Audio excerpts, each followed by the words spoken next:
Sosok AKBP Dodi Suryaputra, Kapolres berseteru dengan anggota DPD RI Julianus Henok Samual.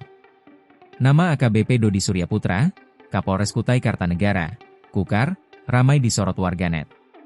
Usut punya usut, ternyata Kapolres Kukar ini dikabarkan tengah berseteru dengan anggota DPD RI asal Kaltim, Julianus Henok Samual. Menurut informasi, perseteruan bermula saat Julianus Henok Samual merespon informasi yang disampaikan oleh masyarakat terkait adanya intimidasi yang diterima warga terkait masalah konflik agraria di wilayah Jahap, Kecamatan Tenggarong, Kalimantan Timur. AKBP Dodi Suryaputra diketahui merupakan alumni Akademi Kepolisian, Akpol, 2004. Ia lahir di Kabupaten Tapanuli Utara, Sumatera Utara tahun 1983. Adapun latar pendidikannya, AKBP Dodi Suryaputra tercatat sebagai sarjana dari Universitas Bhayangkara. Ia juga menyandang gelar Magister Hukum dari Universitas Balikpapan pada tahun 2017.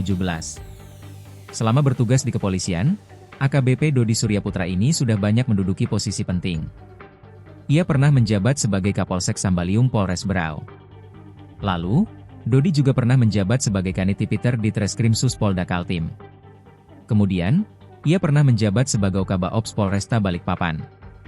Pada tahun 2013, AKBP Dodi Suryaputra pernah mengemban jabatan sebagai Kasat Reskrim Polres Kutai Kartanegara, Kukar.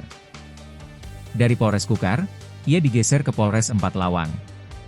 Di sana, Dodi dipercaya menjabat sebagai Kapolres Empat Lawang, Polda Sumsel. Ketika bertugas sebagai Kapolres Empat Lawang, Dodi dan anak buahnya berhasil mengungkap kasus besar ladang ganja seluas 2 hektar dengan barang bukti 100 kg ganja kering siap edar. Setelah masa tugasnya berakhir di Polres Empat Lawang, AKBP Dodi Suryaputra kembali ke Kutai Kartanegara.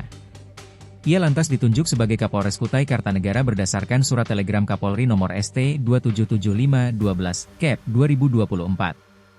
Namun, saat menjabat sebagai Kapolres Kukar, polemik muncul. Dodi bersinggungan dengan anggota DPD RI dari Kaltim Julianus Henok Samual. Download Tribun X sekarang, menghadirkan lokal menjadi Indonesia.